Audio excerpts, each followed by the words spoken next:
Hello guys, स्वागत करता हूं मैं आप सभी का हमारी न्यू वीडियो में।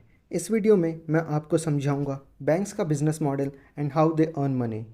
गाइस, बैंक बहुत सारी सर्विसेज प्रोवाइड करते हैं जैसे कि FD, RD, loan, insurance scheme, bank account, credit cards etcetera.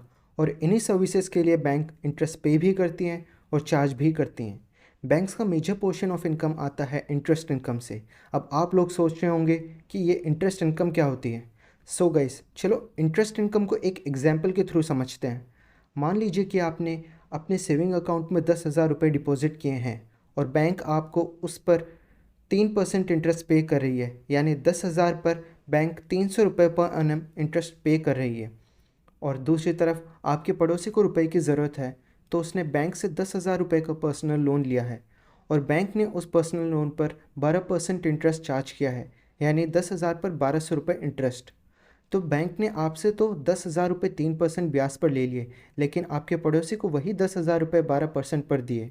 तो बैंक के जो नेट प्रॉफिट हुआ, यानी interest taken minus interest given is equal to interest income, यानी 1200 माइनस 300 इज इक्वल टू 900 रुपये। इन्हीं 900 रुपये को इंटरेस्ट इनकम कहा जाता है। ठीक इसी टाइप से बैंक कम से कम इंटरेस्ट पे करती है डिफरेंट डिपॉजिट्स पर और ज़्यादा से ज़्यादा इंटरेस्ट चार्ज करती है डिफरेंट लोन्स पर। इंटरेस्ट इनकम के अलावा बैंक्स म्यूचुअल फंड्स और डीमैट पर कमीशन चार्ज करती है, monthly maintenance charge, minimum balance fees, ATM fees, foreign transaction charge, credit cards पर fees and checking account fees. Guys, ये ज़रूरी नहीं है कि बैंक ने जितना भी लोन दिया है वो वापस से आ जाए। कुछ ऐसे भी लोग होते हैं जो बैंक से लोन तो ले लेते हैं पर वापस नहीं करते। उस टाइप के लोन को कहते हैं NPA, non performing asset. Guys, जब भी बैंक्स को एनालाइज कर रहे हो तो ये ज़रूर इंश्योर करना कि बैंक्स का एनपीए बहुत कम होना चाहिए। एनपीए के अलावा एक और टर्म है जो कि बहुत ज़रूरी है, CRR, cash reserve ratio. CRR वो अमाउंट है जो कि बैंक्स को आरबीआई में रिजर्व रखनी पड़ती है। जैसे कि आपने अपने बैंक में 100 रुपये डिपॉजिट किए, तो बैंक 100 रुपये में से 96 रुपये खुद के पास रख लेती है और 4 रुपये आरबीआई में रिजर्व कर देगी। और सीआरआर पर आरबीआई बैंक्स को कोई इंटरेस्ट पे नहीं करती। एट प्रेजेंट आरबीआई ने सीआरआर रेशियो 4% रखा है। नेक्स्ट इंपॉर्टेंट टर्म है एसएलआर। एसएलआर यानी statutory liquidity ratio.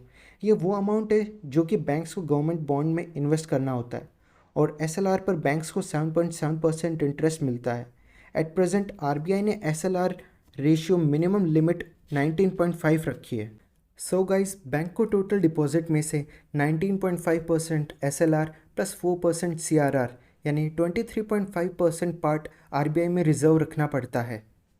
Next important term है रेपो रेट। मान लीजिए अगर बैंक के रुपए ख़त्म हो जाए तो क्या होगा।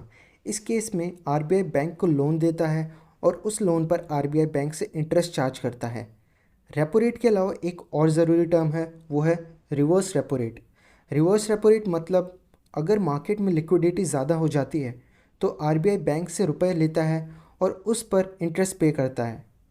तो गाइस, आज की वीडियो में मैंने अपनी तरफ से पूरी कोशिश की है कि मुश्किल से मुश्किल टर्म को आसान से आसान भाषा में समझाऊं। Hope you guys love this video. तो प्लीज़ वीडियो को लाइक करें, शेयर करें और सब्सक्राइब करें हमारे यूट्यूब चैनल अर्ली इन्वेस्टमेंट को।